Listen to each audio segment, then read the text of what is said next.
If you want to connect printer to your OnePlus 15R, what you can do is you can open settings. Next over here we're gonna go to device connect, and then if you scroll down you should be able to find the print option.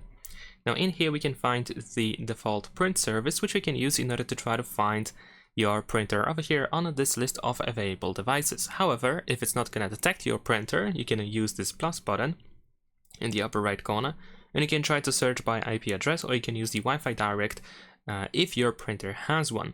Besides that, you can also go to add print service in order to try to find additional plugin that might be required for your printer. Of course, it is not really guaranteed that it's gonna make it work, but in some cases this actually works, so you can give it a try. You can download the plugin, the service, or however you want to call it, and then you might be able to find your printer in here. And another thing that is worth mentioning is of course the fact that some printers, some specific models, have their own apps, or the manufacturer wants you to use their very specific app. So in that case, unfortunately I cannot really show you how to get your app for your printer.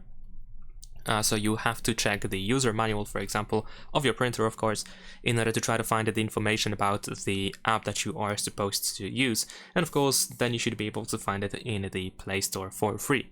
And that's it. Leave a like and subscribe.